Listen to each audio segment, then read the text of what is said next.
Administration has obviously made it clear that that's not the stance and what we want from the volunteer spirit. You know that I feel the same way. That's a very few number.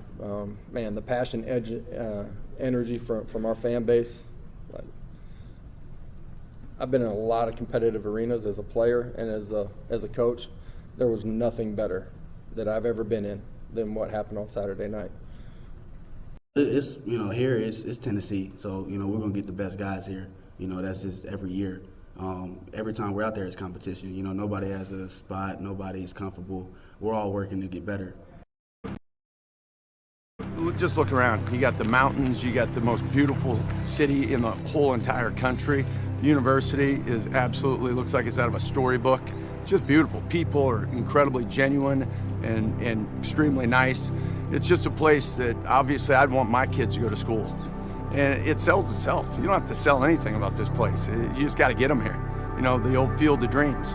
Yeah. Build it and they will come. It's already built. Yeah, I didn't sign any mustard bottles or golf balls. Maybe wish I had a golf ball that night, you know what I mean? But I'm only kidding. All right.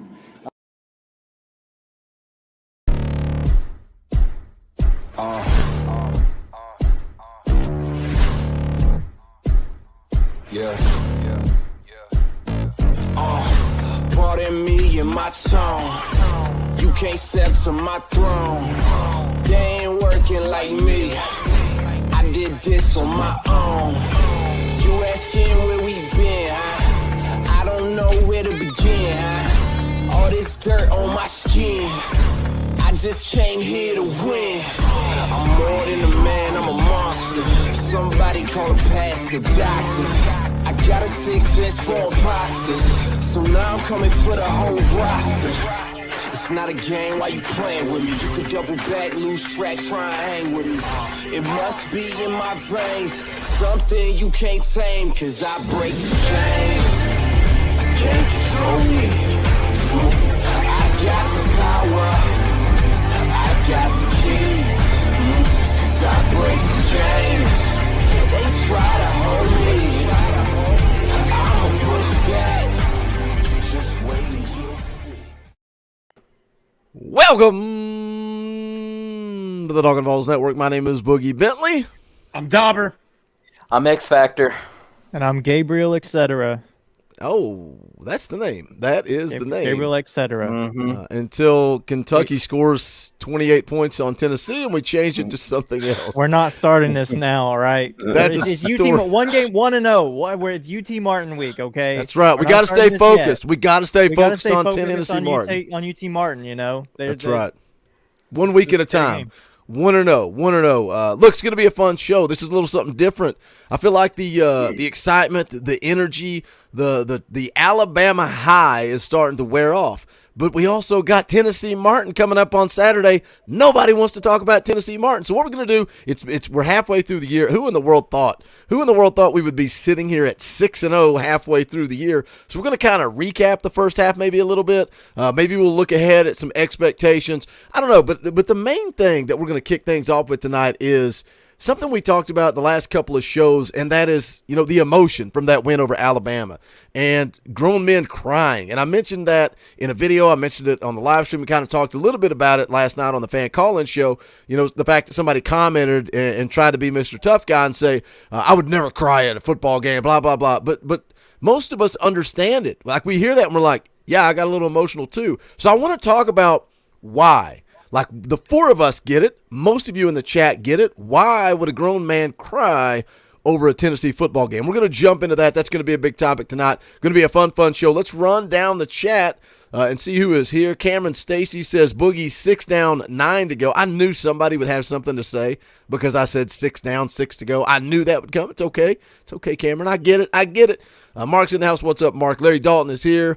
Who else we got? Matthew Wilson is in the house. Chase Tidwell is here. Jared's here. Matt Dummett. Alan V. Troll Patrol. It's been a minute. It's been a minute since we've seen Alan V. Troll Patrol. He's showing up just in time for George Week. He's like, hey, George is getting closer. Got to show up and start trolling a little bit. Noah's in the house. The Real Hank is here. Brad's in the house. What's up, Brad? $9.99 super chat from John Hill. We can officially start the show now. Only thing better than being 6-0 is ending 12-0. Let's go, Big Orange. I'm down with that. Thank you, John, for the super chat. We appreciate it. We've also got Griswold12 becomes a member of the channel. Thank you for that support. We appreciate it. You got access to those custom Talkin VAWLS emojis, fan call-in shows, all kinds of fun stuff. Guys, come on in. Make sure you do smash the thumbs up. That's quick, free, and easy. If you do want to financially support what we do, you can follow the path of Griswold there. Become a member of the channel. 99 cents a month. 99 cents a month. Why would you not? That's less. That's like not even a cup of coffee. 17,000 subscribers. If you all become members of the channel, we will be enjoying ourselves. Me and Dauber may retire. We may retire and just call it a day. We may call it a day. But no, seriously, if you want to support what we do, hit that join button down below.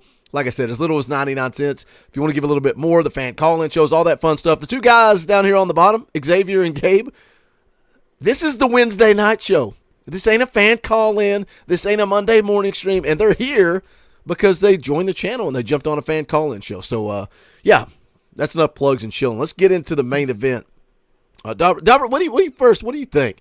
Like, where are you at? I feel like last night, I was still listening to Dixieland Delight. Today, I tweeted out last night. We wrapped up the fan call-in show. I go upstairs. I'm wired up. I can't go to bed yet. I turn on the Preds, and they're playing Dixieland Delight before a face-off. So I got all fired up. Where are you? Are you still fired up? You still living the dream, or are you ready to move on? No, man, I'm still, scrolling through social media, checking out the memes and all the, funny stuff and all these Alabama fans complaining and blaming the refs and, goalposts that aren't regulation size and all this other stuff. It's fun. It's fun to be relevant again.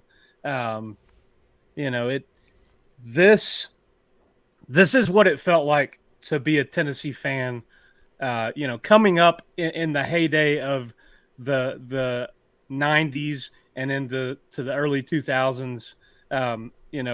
That's when I fell in love with football. And, I mean, it didn't get much better than being where Tennessee – and listen, despite the last 20 years of mediocrity, this program is still in the top 10 of wins all time.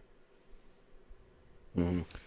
That's the interesting thing about talking about, and that's why I think this is a fun conversation, because the four of us, of course, me and Dauber, the old timers up here on top, holding down the fort, us old guys, but different ages, right? And all of us come from different walks of life, and it's interesting to me because we did grow up in the 90s, and that's the fun part about this for me, this conversation. Why would a grown man cry over Tennessee football? Why do we care so much about Tennessee football? I'm not proud to sit here and admit it. I've missed weddings. I've missed birthdays. I've missed life events. I have prioritized Tennessee football probably more than I should. And I can't even sit here and pinpoint it. And that's why I want to get into this conversation and have it. And, as I was kind of thinking about it and texting Dauber, let's do this. Let's go down this road tonight and see what happens. And, we did grow up in the 90s when Tennessee was automatic. And I honestly think that I cared more through the struggles than I did through the 90s. Like, I remember the national championship. I can tell you exactly who I was with, where I was at. I didn't appreciate it at the time as much as I would now, but I did enjoy it, had fun. I watched it with FSU fans. Like, what better place to watch it than with two Florida State fans?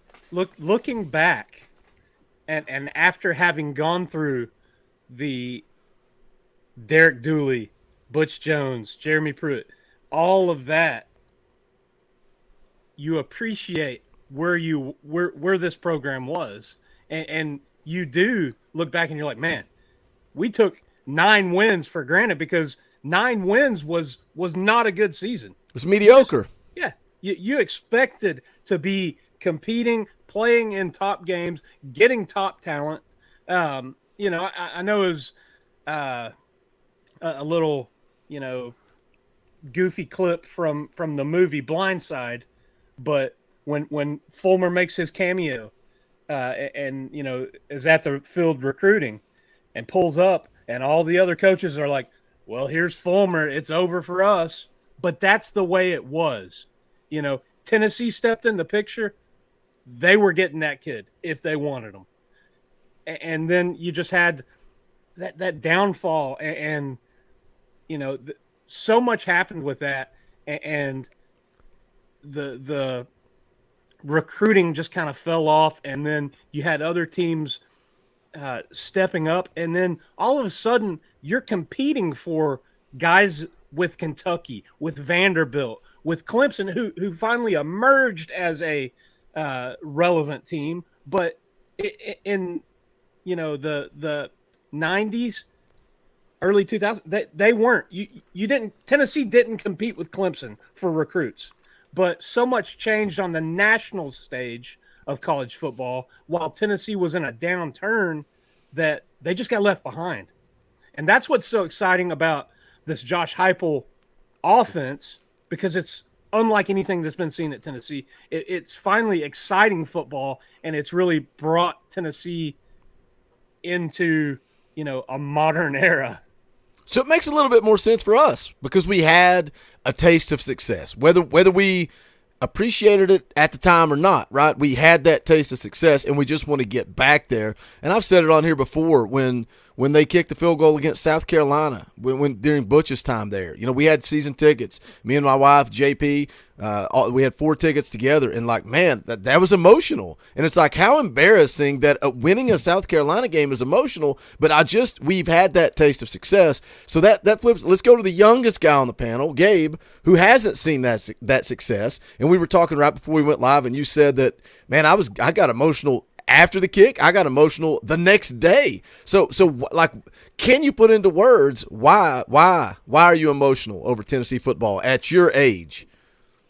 Well, it's just something that I've cared about, right? Like, even conversely to you older guys, I grew up on the mediocrity.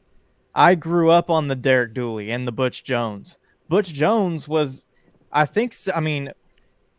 Philip Fulmer was technically, since I've been alive, was technically there the longest. But since I've been aware of Tennessee football, Butch Jones has been the coach that's been here the longest. I was literally growing up on mediocrity, and those games are the ones that matter. The Florida and Georgia in 2016 were the biggest games up until this year or last year. The biggest games of my life. I remember as a kid, there were some heartbreaking things like the Pig Howard fumble out the back of the end zone to lose against Georgia, the first Smokey Gray game. I cried after that game. I was so upset. I just cared so much as a kid. And that's still been inside of me this whole time, despite so much mediocrity and me growing up and kind of growing away from Tennessee football during the Jeremy Pruitt time. But this team is different. And so that like fire kind of reawoke within me, and that passion I had when I was a young kid about Tennessee football and everything about that just reawoken. And so this year, it was just a culmination of everything that I've watched, a team that I've cared about so much struggle, finally getting itself to a place where I've only been able to hear about my entire life. I've only been able to hear about the great days of Tennessee football. Nevertheless, I've cared about it my entire life. So seeing them take that step, even though it's for a different reason, was just as emotional as a lot of guys who wanted Tennessee to be good because they used to be good. I just wanted Tennessee to be good for the sake of everyone in and around the program, especially when I see guys like, the Coach Heupel leading it. Those are guys that I genuinely believe are great guys and care about people. And again, like I said before, that was like one of my first thoughts after we won was, we just beat Bama. I'm so happy for everybody, and yeah, it was absolutely, it was an emotional experience because it was just the realization that I have never seen this. So many people have, graduated high school and are now in their 40s with like 3 children or 30s with like 3 children that have never seen Tennessee beat Alabama, or that haven't seen Tennessee beat Alabama in that time. So I don't know, especially for it just to mean as much as it does now. with Alabama being the powerhouse, it feels like Tennessee taking back their birthright in a lot of ways. And that's, I think, another reason why it's so emotional. So that's my reason. It's like the same emotion for a different reason, but it's just cool to see that, like, kind of crossing generations either way, you know? It's a good. What about you, redemption Xavier? story. Like, what's it's always interesting to figure out why somebody started pulling for Tennessee. And mine's lame. It's like, it's because it's the first thing I remember seeing on TV, seeing Andy Kelly playing for Tennessee, and it's like, I want to be Andy Kelly. So, like, the game's on, and I'm outside throwing football like I'm Andy Kelly. Like, right? Like, I'm not even watching the game. The game's on, and I'm out there pretending to be Andy Kelly. And then, you know, it just kind of grew from there. But what about you, Xavier? Like, why Tennessee? And then kind of just dive into the conversation at hand. Well, for me, mostly is that it's because it's your home state, man. You know, who doesn't want to root for your home state? You know, you have the Georgia, the Floridas, and the Alabamas, you know, root for their home state, you know. And yeah, I know that here in Tennessee, you know, we do have those group of people, and that's fine. But for me, it's the home state, and it's just going back into the history, you know what I'm saying, like of the rich years of Philip Fulmer, you know what I'm saying? Just seeing that success he had with this fan base and so on and so forth.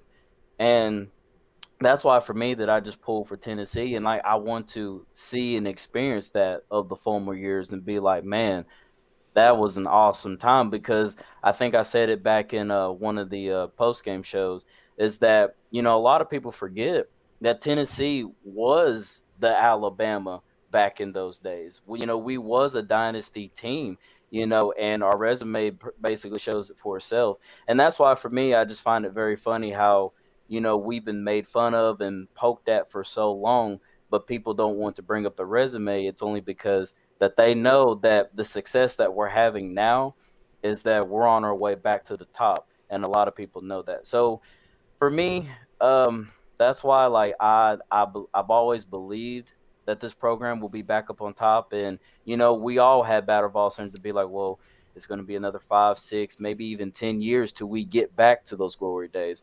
But with Josh Heupel and, you know, also thanks to the transfer portal coming into play, you know, now we'll be able to rebuild on that. And I just, like, right now, like, I love this team, man, this coaching staff, this team.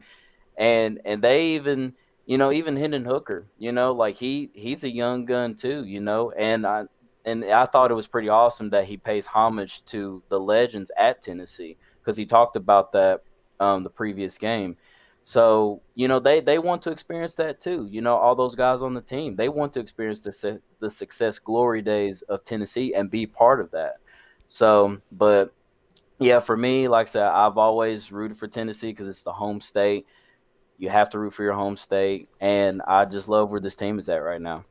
How cool was it, Peyton, at game day, calling Hendon Hooker there's a new sheriff in town? Like, Peyton, like, that's the funny thing about the curse and all that stuff, and Gabe going off the other night about it. It's true, man. Nobody wants success for Tennessee more than Peyton Manning. Like, that dude is an ambassador. He loves this football team. He loves this the University of Tennessee.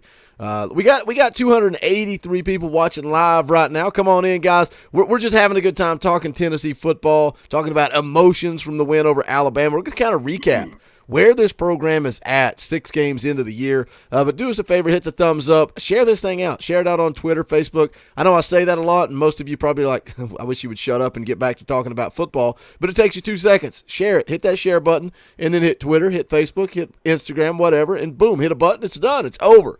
Let's grow this live chat. Let's get this thing over 500 people. Why not? Why not get it over 500? Also, go check out the merch. A lot of you guys picking up this brand new business t-shirt, hoodie, long sleeve t-shirt, whatever you want. You can go to bonfire.com/store/Talkin VAWLS, but this is the brand new merchandise. You can see it's got the score there. It's got the Talkin VAWLS cigar and says it's just business, because that's what Henry T said. He said it's not personal, it's just business. So we'll put that on a t-shirt and monetize Henry T. We appreciate that. But all the old faithfuls as well, Vols by Fitty, State Pride merchandise, anything and everything you could possibly want is right here on the Bonfire site, bonfire.com/store/Talkin VAWLS. The link is also in the description below. Look, we're less than 2 weeks away from taking on Kentucky. What better shirt to order and get in than Kentucky's daddy? But also, we're right around the corner from basketball season. Go check out the TBA Jam shirt. We've also got a Talkin VAWLS basketball themed shirt, which is really like a low seller, but I think that is a sweet design. I love that design. Go pick that up as well. But again, you guys got the link, bonfire.com/store/Talkin VAWLS. Let me hit this super chat real quick. Look at Xavier. Get that Christmas shopping in. Yeah. Oh, man, that State Pride shirt looking so good. Looks good on a tattoo as well. Brad for 2. Thank you, Brad, for the super chat. Did UT Buster Douglas Bama on Saturday? Maybe, but, dude, Tyson back in the day was unbeatable. It would have been like beating Bama, I don't know, and I hate to say this, in their prime, because they're still Alabama. They're still a top 10, top 5 program, but not the Bama of old for sure, but still a good top quality opponent. But we can say that. We can say we Buster Douglased the Mike Tyson of college football. Let's talk about where this program's at 6 games into this freaking thing. Nobody on this panel, nobody in this chat thought Tennessee would be 6-0 right now. Maybe some people claimed it. I don't think they believed it. But let's rewind time, Dauber. Let's rewind time. Go back to January 2021, when Josh Heupel comes in.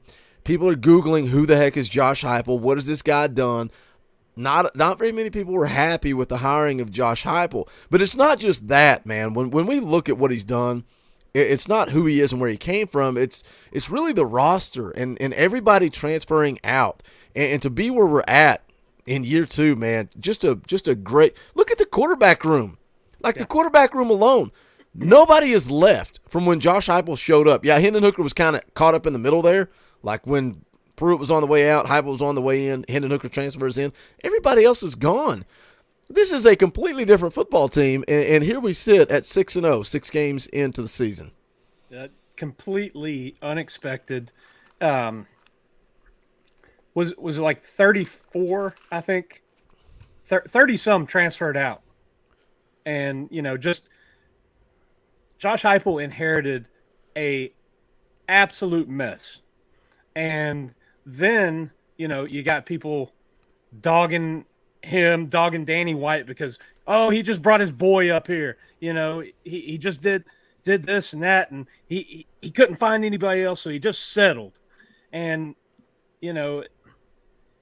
I don't think that was the case, because I believe Danny White when he says, I tried everything I could to not go down there and take Josh Heupel from a university that I cared about and something that I helped build at Central Florida, but he was the man for the job. And then Josh Heupel gets here, and they start doing all these team building exercises and leadership stuff, and people are like, man, what are you doing? Why are you going and playing paintball? Why are you doing this? You need to play football. Look at the product that's been on the field. So all this stuff. And then my first thought was, okay, I'm going to give the guy a chance because I'm a Tennessee fan, and that's just what you do. Boogie, I know you're one of the ones kind of like me. You hang on to the bus and ride until, the brakes are gone and you're going down the hill. And the bus isn't even there anymore. I'm just rolling down the street. So it's you do get that kind of excitement. Well, it's a new era. Let's right the ship. And my first thoughts when I got to looking at Heupel, because there's probably very few of us in this Tennessee fan base that really knew a lot about him, other than played at Oklahoma, coordinator at Missouri. When Missouri put up 52 on Tennessee, mind you, so had a bit of success in the SEC. Looking into his scheme and his style, man, is it a gimmick offense? Is that really going to work? And then you kind of get digging a little deeper, and you look at the quarterbacks that he's had and the success they've had, and then you look at year 2, those quarterbacks in his system and how their numbers just magnify and amplify on a magnitude of 2 to 3 times in far as production, and you know, you see flashes last year in the play calling, in the scheming, that offense. They did some really good things that other teams that had better talent weren't able to do. You look at Jalen Hyatt getting behind Bama secondary, and last year Bama secondary was a lot better than it is this year. Yep. But just week to week, you saw players running wide open, and that was a lot of the criticism of Milton at quarterback was he's not hitting the wide open receivers. Right. So you fast forward to 2022, and I've said this team overachieved last year based on one was offensive play, the other was special teams. I think special teams were elite last year. Yep. Kind of up and down this year, but they kept us in and actually won us some games last year. Right. But the progress that you've seen across the board, the doing more with less, and then the improvement at certain positions, especially positions that needed help, and then what this coaching staff has done via the transfer portal and their evaluation of talent and guys they've brought in. Yeah, I agree. I mean, like, and that's the thing too about like just their scheme and the way they do things. This at the bottom line, Tennessee wasn't necessarily supposed to make a bowl game last year, and they did. But what impressed me more wasn't the fact that they won 7 games. It was the fact that they were fun to watch. They were fun to watch. In losses, they were fun to watch. It wasn't just this constant facepalm, just misery watching Tennessee blow up against a team that you know they couldn't get anything going. That they actually played some exciting football, and you saw the problems, but you understood because it's a first-year head coach, and all these problems happen, and all the players transferring out, and all the NCAA stuff. You know, it was they exceeded expectations. You know, I mean, it just goes to show that, I mean, football coaches know a lot more than we do, you know, as fans, as people who are passionate about our fan base. You know, we can do a lot of good things. But football coaches, when it comes to football and scheme and player evaluation, like you said, they know a lot more than we do. Nathan Laycock, a current wide receiver commit in the 2023 class, he was flying under the radar of every huge school. I don't even know if he was rated when he committed to Tennessee. I don't even remember. He was a 3-star because when I put out the commitment video, everybody was saying 3-star you. But now he's launched into being an upper 4-star, and by the end of the high school football season, or by the time he signs, he might be a 5-star. He might be. He's putting up those kinds of performances. So there is a stark difference in the way that this coaching staff goes about it, and it's something that it's funny because like you couldn't have put a name really to what we needed at the time, because everything it just went so wrong that you were like, what do they even get? Who do they even get to come and try and fix this? You know that's an interesting point though, because it's every coaching search, the way it's played out, right? What you said is key. Like, it just triggered me. What did we need? What did Tennessee need when Jeremy Pruitt was fired? Because look at when Butch Jones was fired, right?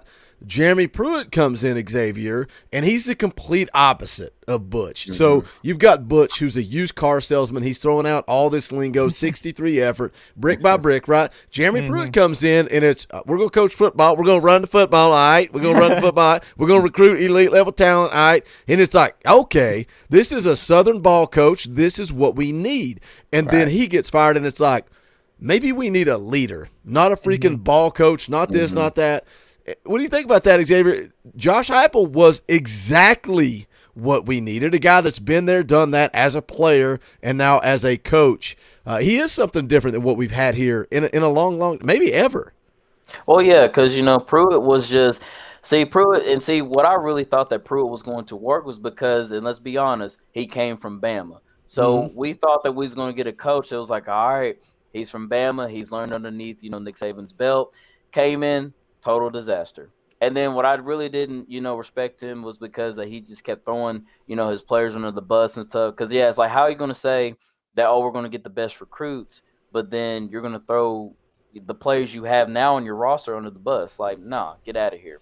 And then, like I said, Butch Jones, yeah, he was a used car summons, but I think my slightest credit I give to him was that, the big Florida win, back in 2016, and then we also beat Georgia, and that's where I give him credit. But where I discredit him is that, you can't lose to Missouri and South Carolina. You just can't do it, and it's kind of like towards the end of his career, he just kind of just gave up, but now fast forwarding over here to Josh Heupel, is that yes, like we actually have a real leader because and again, like I said, going back to that Alabama game, man, it's just we all know we had battle ball syndrome when we seen that fumbled scoop and score play. We was like, oh no, here we go again. But Josh Heupel, man, just his composure, and he's just calm and collected. And like I said, I don't know if he looked at the scoreboard or he just kept looking at the pad and just like, okay, next play. And I just love about him, man. He just has that composure, and that's what a leader does. No matter what the scoreboard is, it's just you just play, you just come up with the next play, and you try to win. So, but yeah, I believe that we have a coach now, and and even for Danny White, that's his buddy. He gets it. He brought the culture back, him and Josh Heupel, and that's just what I love, is that we just needed that culture love, not this whole bunch of coach talk that we got from Pruitt and Butch. No, this is actually like a culture-based fan base, and I love it. Right. Well, and we need to talk. Well, that's something we need to talk about too, is the administration, because we can talk about the football coach, but the administration and the way that a lot of the leaders inside the administration athletically for Tennessee handled a lot of the things that happened were just, it was pitiful. It was pitiful to watch Dave Hart go out there. Who was it? Was it Dave Hart that was, and the other guy that was gonna take away the Lady Vols brand? Was that them? Who was that? I think it was Dave Hart. It was. So just stuff that is stuff that is important to the university, to the people that support the university for the sake of some sort of trendiness or modernity. I don't know. And look at the response when Danny White brought back the Pat Summitt blue.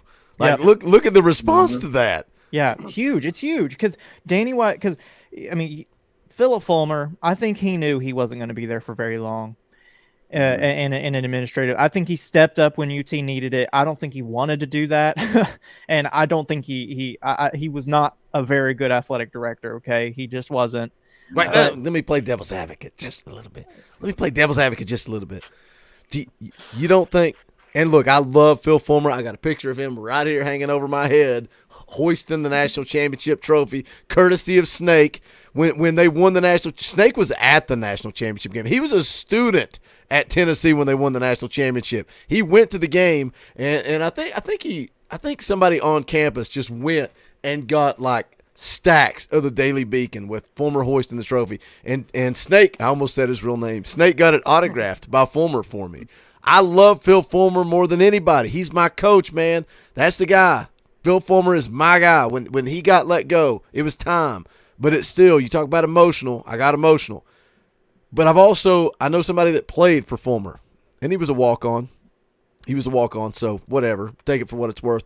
He told me for years and years and years and years and years, Fulmer he's a snake in the grass. He will do anything and everything to politic his way in. And if you can't see the things that were getting set up with Kevin Steele, Steele was the guy that Fulmer wanted to be the head coach. He thought that Jeremy Pruitt could be the scapegoat. This is all me with my tinfoil hat on, and I'm going to throw it to Dauber here in a second because he knows what I'm talking about. Philip Fulmer was playing checkers, and the administration was playing chess, and it's like, we're going to sweep you out the door. Here's some cash on your way out. Thank you for being a legendary coach. We won't tarnish your name. Philip Fulmer was a freaking weasel. He was a snake in the grass, and he was trying to take over it was a power game, man. It was Game of Thrones. Dauber, am I crazy? Am I on a conspiracy theory? Or was Philip Fulmer trying to put all the pieces in place and get his guy, Kevin Steele, in the door? Why was Kevin Steele on campus with a position? Why? Why were we paying him $1 million to do nothing? It's because Philip Fulmer wanted him to be the head coach, so he had the thumb on Kevin Steele, and he was in control. Well, I believe that's a little bit of the good old boy network, and that is bringing your buddy along. And to go back to what Gabe said, all that being out the window is why we're having success now. I think it is. You know, one of the big things, and I think Fulmer stepped up to be athletic director when nobody else wanted to touch that. It was a mess. It was a mess. I think he had good intentions, but I think in this day and age, in this era, it's not like when Doug Dickey became athletic director. It's not like when a former coach could come in and, you know, shake hands and kiss babies and hobnob and bring money into the university. You have to have somebody that is business savvy, not just Fulmer, I think, was a good football coach. Like Boogie said, he is our coach of that era. He brought us that 98 national championship. But, you know, with the landscape of college football changing, it became you have to be of that mindset and of that, you know, in touch with the moving and shaking and ever changing and developing world that it is. And let's face it, Coach Fulmer couldn't change as a football coach. That was his downfall, along with his assistants that were critical to his success, departing for jobs elsewhere. But you bring in somebody that is like Danny White, who that is what he grew up around. You know, brother is a head basketball coach. I think his sister is in coaching. His dad was an athletic director at Duke. Just college athletics is all that he knows. So it is that right mix of, you got to have success on the field, but you've also got to have success bringing in marketing, advertising, all of that other stuff that a lot of us fans don't even realize has to happen and go on.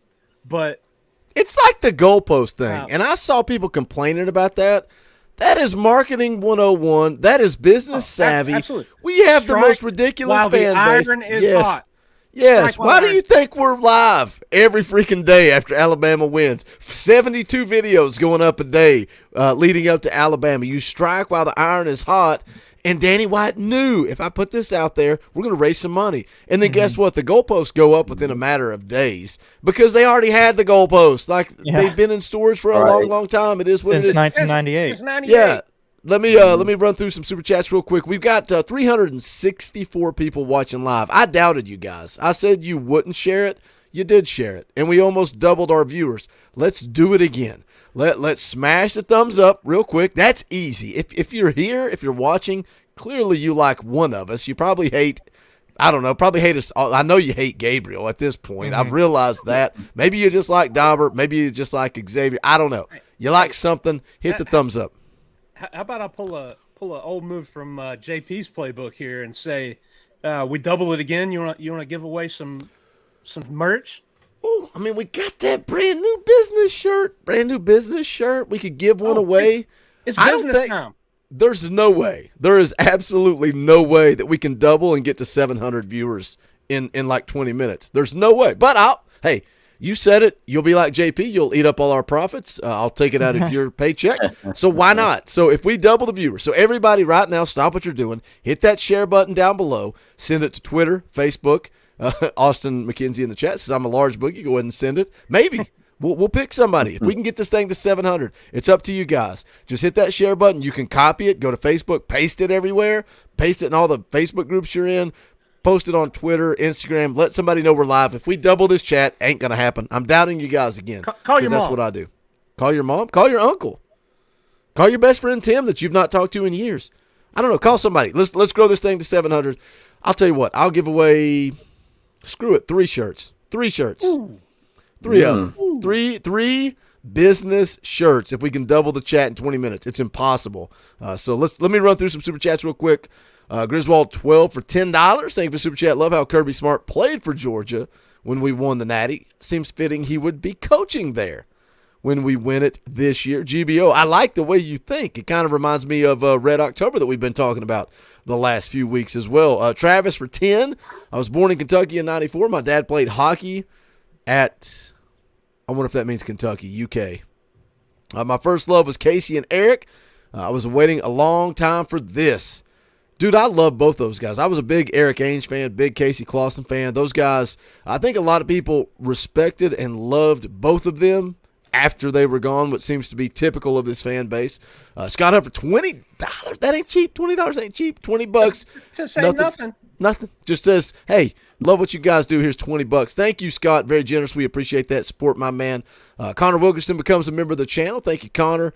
Nick Graybill also becomes a member of the channel. Guys, appreciate that support. The more members we get in here, the more content we are going to bring you guys. That's what led to the Monday morning stream with me and Gabe. What I would really like to do is add a Friday stream, but the only way I can do that is if we can do this full time, and that's going to take a lot of members. So if you guys keep joining, if you like what we do, if you want more content, if you want more morning streams, we would appreciate the support. You can become a member of the channel. Logan also becomes a member. Thank you, Logan.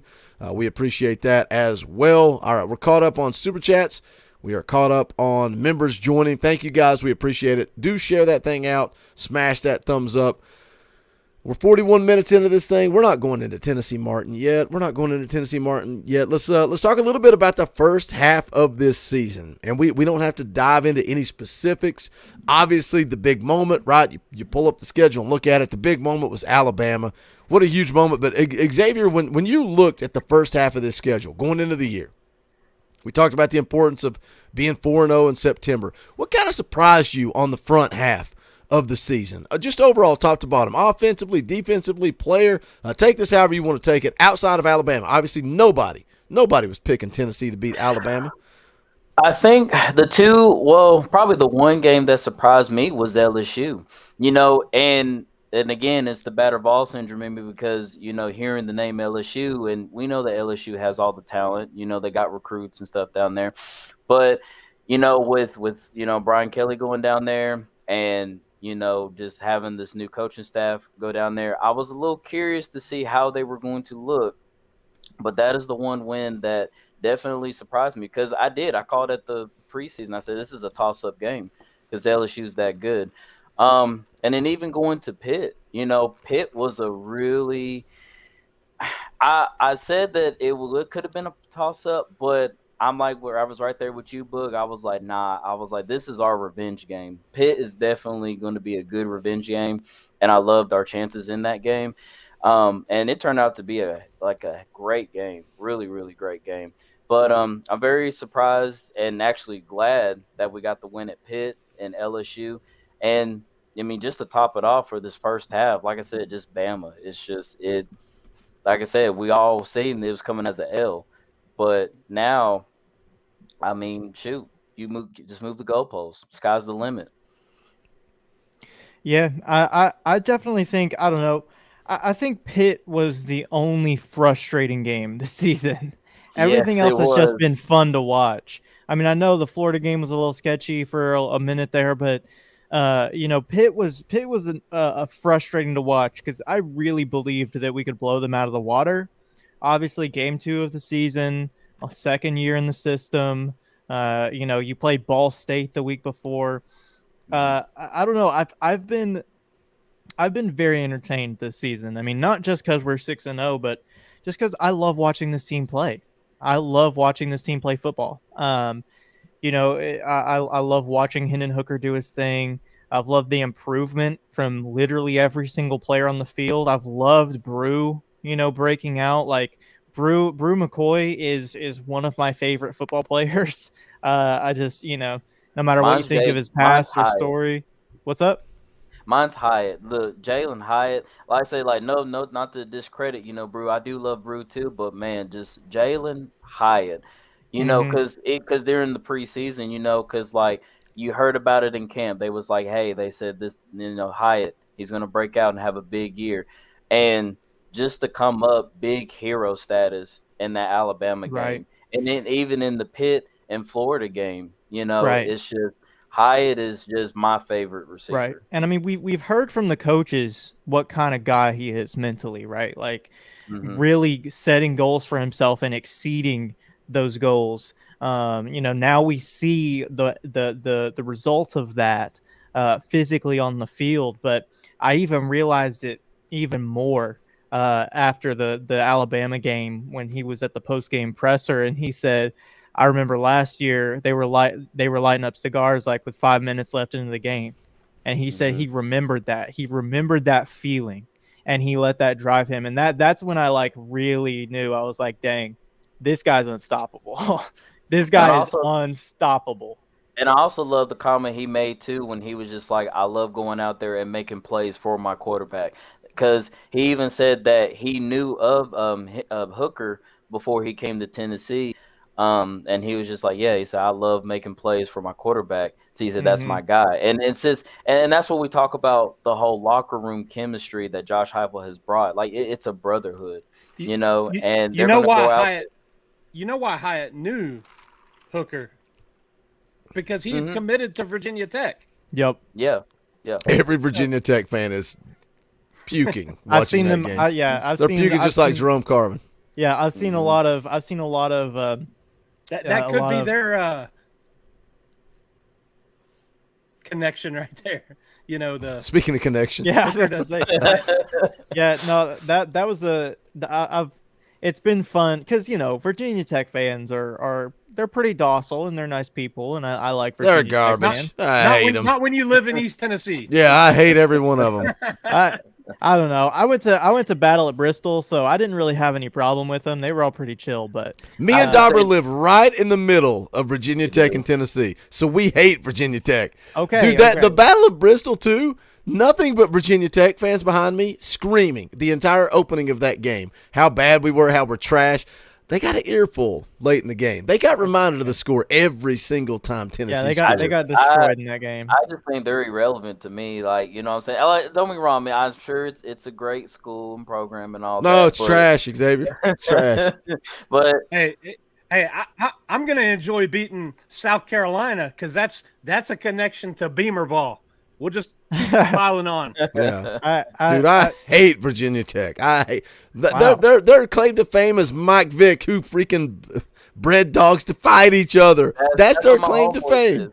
Listen, my homeboy, he is from Virginia, and then he raves about that. And don't get me wrong, there are some great athletes that came from Virginia and Virginia Tech. I get it, but I'm just like, y'all seem irrelevant. It's like every year y'all just seem irrelevant. You I've know? never They had are, and that's what was so frustrating is like they acted like they were such this national powerhouse. It's like y'all suck.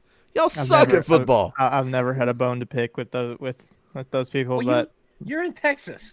I lived in, You're also 20. I've lived in Tennessee 18 out of 20 years of my life. Not this end.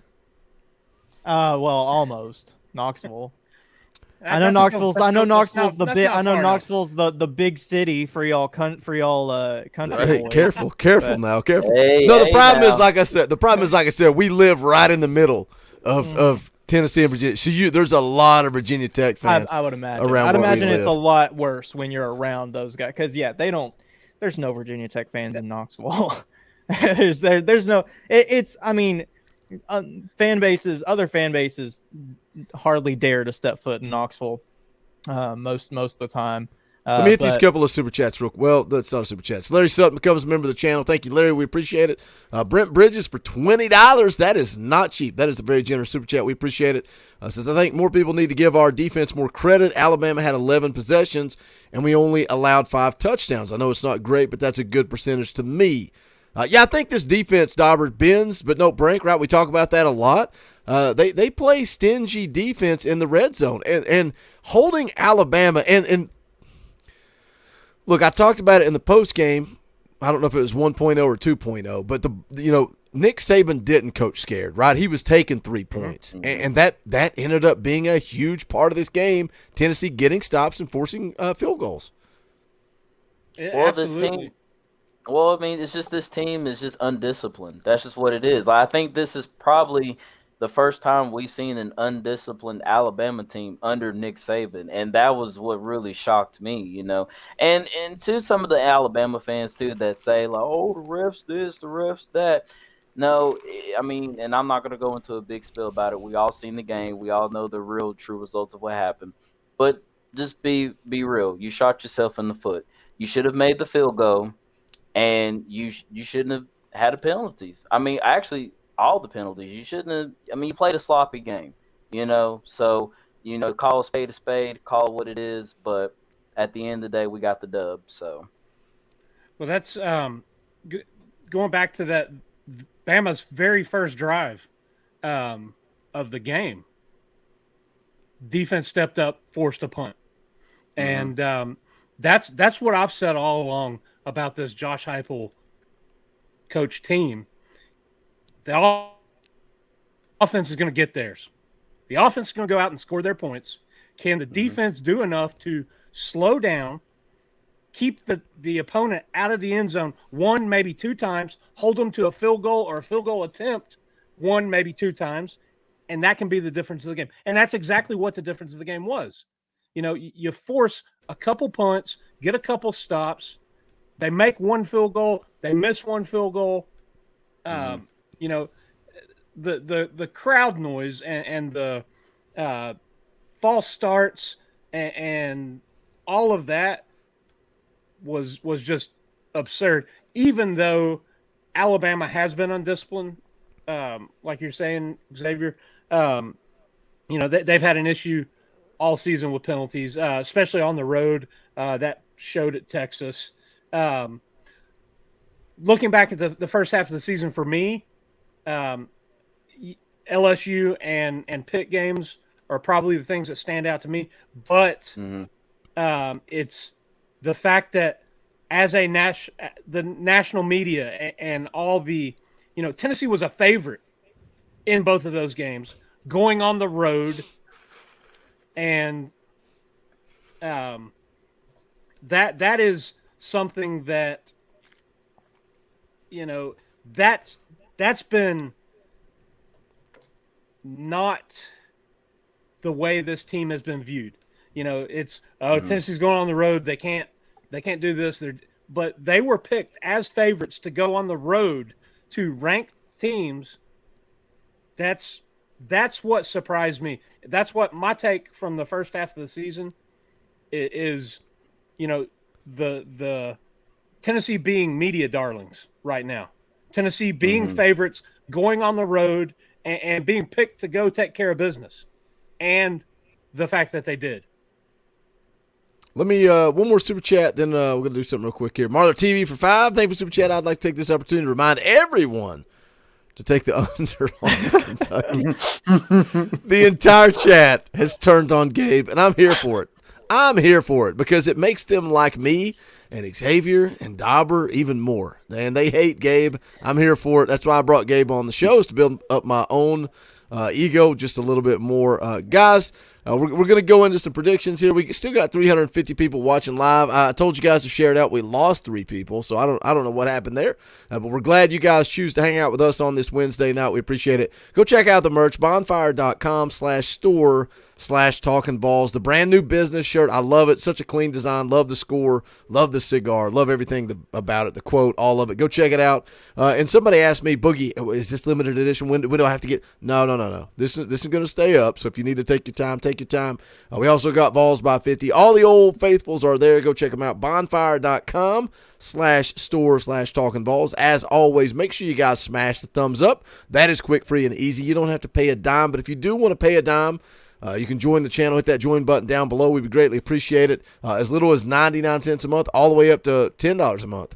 And if you guys want me to make another tier for $50 a month, I will. I'll say $50 a month just to say that you pay $50 a month to Talkin Vols. I'll make as many tiers as y'all want if you want to support what we do. We greatly appreciate the way you guys show up, show out, show love. You know, the fact that we're just regular dudes, man, like that always makes me proud. And so many people are like, you guys get it. You're down to earth. You're real guys. You let people come on the channel. This is the heartbeat of the Tennessee fan base. I truly believe that. There are so many pockets, right? And I can say the names. You guys know the names. There's here and there, and you can go and listen to podcasts, and you can listen to live streams. And a lot of people starting to copy the Talkin Vols network with the way they do business. Big time media people copying the way they do business. You know, it's funny. I wonder why they do that. I don't know. But this is the heartbeat. They can copy what we do. They can mimic what we do. They can tell you to hit the thumbs up. They can even give you a number of thumbs up that they need to get to. They can do whatever they want to do. They're never going to let you come on and have a voice like we do here. So you guys remember that. Keep coming. Keep hanging out. This is your community. We love you guys. We appreciate it. Tennessee's got a huge game coming up. Huge game Saturday, Dauber. Absolutely huge. It's going to be electric. I think College Game Day is going to be in town. I'm not sure yet. But Tennessee versus Tennessee Martin. Hey, listen, we're going to give some score predictions and get out of here. They're 4-2. Hey, that's a pretty good record. I mean, we could have Quality been 4-2. opponent. Could have been 4-2, and I think some of us probably would have picked 4-2 after the first 6 games, and been okay with it. Yeah, who would have taken it right now? Round the room, raise your hands. I would have taken 4-2. 4-2 would have been fine. Yep. But this team is not 4-2. They are 6-0. I hope you've already got your Vols by 50 shirt so you can wear it to Neyland. And I actually think it's going to be Vols by about maybe 60, 61, 62, somewhere around there. This team is all gas, no brake offensively. And UT Martin isn't going to know what hit them. I think they're going to get some garbage points towards the end of the game. Listen, this is the perfect game to get some rest, heal up, get some guys experience. Yeah, And and that's what we talked about the Akron game. That's what we talked about the Ball State game. I think are we on predictions right now? Yeah, go ahead. Tell Xavier to shut up. He'll learn. It's his first Wednesday show. He don't understand. We're rolling through predictions. You got to be quiet till the score drops. So I think this team is going to roll. I think it's going to be 63-6, Tennessee. I almost want to go next because I'm afraid Gabe's going to take what I'm about to say. The way he cringed when Dauber said something. I'll tell you what. I'll let Xavier go next, and then I'll figure out if I want to let Gabe go before me or not. I don't know what you're about to say, though.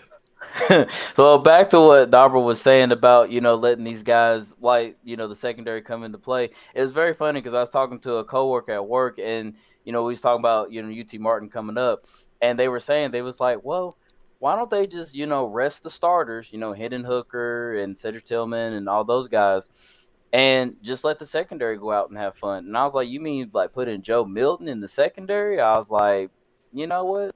I mean, since they're that good, I mean, why not? But I know that's not going to happen. But it was just a fun conversation we had. So my score prediction is that, I mean, let's just be honest. I mean, I hope this does not turn into a trap game, which I don't think it shouldn't. But my score prediction is that I believe they're going to run 60 on them. I'd say like 60 to 14. I mean, it's like I said, we should easily just full foot on the gas pedal, just full throttle ahead. You know what I'm saying? Let's just get the butt whooping over with, and then let's just focus on Kentucky. Gabe, I'm gonna risk it. I got some drama, but I'm gonna risk it. I'm gonna let you go first, buddy. Let's hear your prediction. I have no idea. What I may be wrong. I just got a vibe from you. We'll see what happens. Go ahead. Right. Well, I don't know if Tennessee's going to hang a 60 burger. I think they can. I mean, UT Martin is an FCS team. They're not anything special. It's hard to even predict a score because Tennessee could hang 60, or they could play Hendon Hooker for the half and then put in.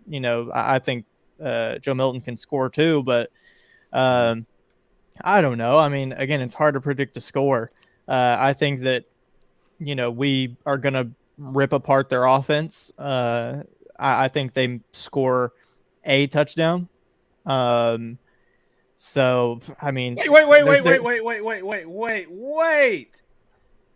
wait.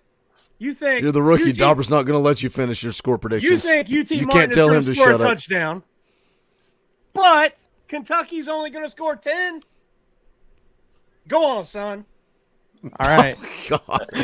This is abuse. We can't allow abuse on this channel. There are people. Look, whatever. We'll talk about this next week. Okay, this is a next week conversation. We can y'all can rag on me all week. Next week. This is UT Martin week. Okay, we can't look ahead. This is a big game. It's a big game. So listen, I think UT Martin scores a touchdown in garbage time. I don't think that they are going to score against our first team defense. Kentucky, our first team's going to be out there the whole game. So, but anyway, I said that's next week. Whatever. Listen, a specific score, I don't know, 55-7. I think we put the beating on them. I don't know if we drop a 60 burger though. I don't know. What are you here to do, Gabe? You're here to give predictions. I'm shocked. And I'll tell you why here in just a second. Logan for 5, still riding this high. I'm 30 without going on a rant. This means so much to us Vol fans, and these other fan bases just don't understand. GBO. Thank you, Logan, for the super chat. We appreciate it. Michael Davis becomes a member of the channel. Thank you, Michael. You got access to those custom Talkin VAWLS emojis, fan call-in shows, all kinds of fun stuff. I got to be honest. I'm floored. I'm floored that I gave the floor to the three of you, and nobody has mentioned the UT Martin head coach who was in Neyland Stadium last week because UT Martin was on a bye week. Correct. And if you don't know who UT Martin's head coach is, that would be Jason Simpson, the father of 5-star recruit, freshman quarterback at Alabama, Ty Simpson. And if you don't know the story there's some drama with his recruitment. Josh Heupel kind of came in late to the party, started making phone calls, trying to recruit Ty Simpson. He commits to Alabama. A lot of people saying, yep, Josh Heupel's not going to be able to recruit. There's some drama there. There's some story there. They will probably be talking about that during the broadcast. We'll see how that plays out. But for me, I'm shocked. That you guys, how in the world do you go from the biggest win of the last 20 years and think that this team's not going to come out a little sloppy on Saturday? Thank God that this is not Kentucky on Saturday. You guys can shake your heads all you want. We'll see what happens. Thank God this isn't Kentucky, because if this was Kentucky, Josh Heupel would have his hands full getting this football team ready to go out and beat an SEC opponent. Hell, it could be South Carolina for all I care, Missouri. This UT Martin game is coming at the picture-perfect time because this team is coming off of the highest of highs when you talk about emotions and wins and fans storming the field, ripping the goalposts down, going to bars. Nobody bought a drink that night. Everything was free. We've been talking about the Alabama game for freaking 4 days at this point. We finally just now came off of that high. Now imagine you're in that locker room. This team is not going to be focused on Saturday. I'm sorry. I know I love Josh Heupel as much as you guys. He gets this team dialed in every week. Dauber, I can tell you to shut up. I'm in my prediction. This team is going to come out, and it is going to be a sloppy football game on Saturday. The spread, Tennessee is favored by 37.5. And somebody in the chat was saying, Tennessee Martin's going to score some points. I agree with that. Tennessee's going to take care of business. It's never going to be in doubt, but it's going to be sloppy. And I think we show up on Saturday for the postgame show, and a lot of people are going, dang, that was ugly. Tennessee wins 42-21. UT Martin's going to score some points, and a lot of people are going to be pissed about it. But the Vols win, and then they move on and they start getting ready for Kentucky, and the rest of the season is what it is. But I'm telling you, it's going to be a sloppy football game on Saturday. Dauber's ready to spit fumes at me. I'm telling you guys. Look, this is what happens. Calm down, Boogie. Shut up, Boogie. Shut. Now, see, Gabe, I relieved you just a little bit. They hate me now. Go ahead, Dauber, because me and you agree for sure. This is not a Jeremy Pruitt coached football team who is not going to be ready to play. Have you seen this team come out not ready to play? In a year and a half, this team hasn't beat an Alabama team they've not beaten 15 years. This team has gone on the road and won big games as a favorite, something that this program has not done in 20 Hold on years. a second while I highlight all the comments that agree with me. Go ahead, Dauber. They've gone on the road as favorites, something that they've not been, and taken care of business. This team is focused and locked in. Look, I agree. I said it before. I said it at the beginning of this week. I said, if you think that Tennessee is not that football team is not legitimately moved on and focused on UT Martin the exact same way they were focused on Alabama on Monday, you would be wrong. Say that again. Wait a second. Say that one more time for the people in the back. No. Repeat it. I need to hear it one more time for the people in the back. If you are wrong if you think that this team is not preparing mentally the same way for UT Martin, the same way than they did for Alabama, because oh my God, we should leave it at that. Okay. We should close with that. That is the mind blower of mind blowers. Good. No, listen though. Listen. I need you to listen. That's you're muted, Boogie. That is how this team prepares. That's how the coaches prepare. They've said it all season long. They told this Monday, they said, they came in this morning, we gave them a dose of reality. Yeah, we celebrated for a day. Now it's time to focus again. The players said the exact same thing. They were locked in. They weren't even they were half answering the questions they were being asked, because they were like, yeah, well, we're moving forward now. We're moving forward. Yeah, but that's the players talking. I know, but look at you got to look at the competition. Who have they played when they said that? Florida, LSU, Alabama. It's real easy to focus on SEC opponents. I'm telling you guys, and maybe I hope I'm wrong. I hope they score 150, and we can sell all kinds of merchandise saying Vols by 150. Well, I said 60 double Whopper cheese on them. I'm telling you guys. I'm telling you. This is the way championship teams prepare.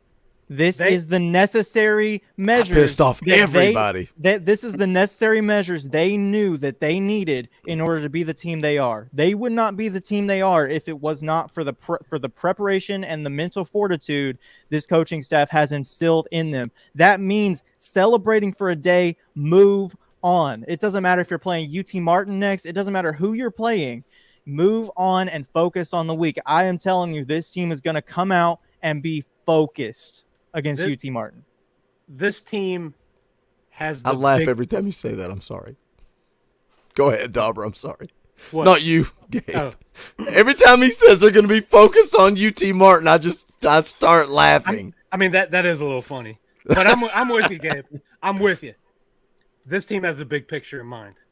If this locker room wasn't together, if they weren't behind this coaching staff, and I have complete faith in this coaching staff that they're going to have these guys focused on the next game.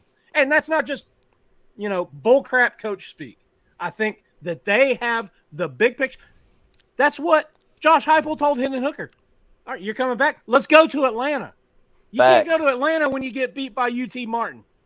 I'm not saying they get beat. No, I'm saying they play sloppy. There's a huge difference in the two. There's a ball game Saturday, and they're going to come ready to play. I I hope agree. so. I agree. think they start slow and play a little agree. sloppy. Dylan Payne becomes a member of the channel. Thank you, Dylan. We appreciate that. Jeff Puckett for $20. That ain't cheap. Says, was Florida not a big win? How did they play the next week? Oh, I don't know, because they played LSU. Like, LSU's an easy game to get up for. That's the point. It's not who you beat. It's a combination of who you beat versus who's coming up next. They know they just beat Alabama, and now they got UT Martin. It's like, we don't even have to practice this week, coach. Let's just go out and run quarterback draw all day. We'll beat them. Like, it's a combination of the two. Like, that's why I made the point of look at who they've played, right? It's easy to get up for Pitt. It's easy to get up for Florida. It's easy to get up for LSU. It's easy to get up for Alabama. You aren't going to win a championship if you don't get up the same way for UT Martin that you get up for Alabama. You will not. There win is a no way on championship that way. God's green earth this team is as hype for UT Martin as they were Alabama. They're not. Will they hype be at ready to all. play? Maybe. They're not hype at all. They're focused. They're locked in because they want to go and win a championship. They are locked in, ready, preparing with every ounce of their effort every day, whether it is Alabama or UT Martin. I'm just telling you that's what they've said the whole season since Josh Heupel came in as a coach, and every game after this season. That's it. Those are the words they've said, coaches and players alike. It's not going to be any different. It's not going to be. Let me say this: we're on to something here because the chat's divided. Half the chat's with me, half the chat's with you guys. So we'll see how it plays out Saturday. We got to wrap this thing up. We're in overtime, hour and 10 minutes. Thank you guys for hanging out with us. Reminder: no tailgate show on Saturday. It's a 12:00 kick. It's Tennessee freaking Martin. We will be live immediately after the game. We don't have to prepare the same way. Got video. We don't have to prepare the same way. It's freaking Tennessee Martin. We got videos coming your way the rest of the week. We'll be live immediately after, the day after on Sunday. NCAA stream is back on Sunday night, and look, basketball season is right around the corner. We're not going to be dialed in for basketball like we are football, so don't get all too excited. But the bottom line is we made the executive decision. The X Factor is all in. He's going to be joining me and Dauber. Gabe, I've not even talked to you. I don't know if you watch basketball or not. We're going to be covering it every Sunday. Sunday, probably around 7. Now, I did see they had a game on Sunday. Maybe we make that a post-game show. But that's what it's going to be. It's going to be kind of a weekly, almost like podcast live stream type format. But we are going to be covering the basketball program this year. We'll see what happens with baseball. I'm not making that promise yet. But we're committed to you guys. Too many people said, you guys got to cover basketball. We're going to make it happen. Myself, Dauber, Xavier, every Sunday we'll be going live. We'll shift the NCAA stream somewhere else another night, maybe put it on hold until we get through football season. But make sure you're subscribed. Make sure that bell is rung for notifications. More content coming your way. Man, I love this channel. I love the fact that we can agree and disagree. That's what makes this channel fun. It's not fun if we all have the same mindset and we all agree every time. That's not fun. I love when we argue, we disagree. But thank you guys for hanging out tonight. Hit the thumbs up on the way out the door. Go check out the merch. For Dauber, for Gabriel, for the X Factor, my name is Boogie Bentley. This is the Talkin VAWLS Network. Go Big Orange.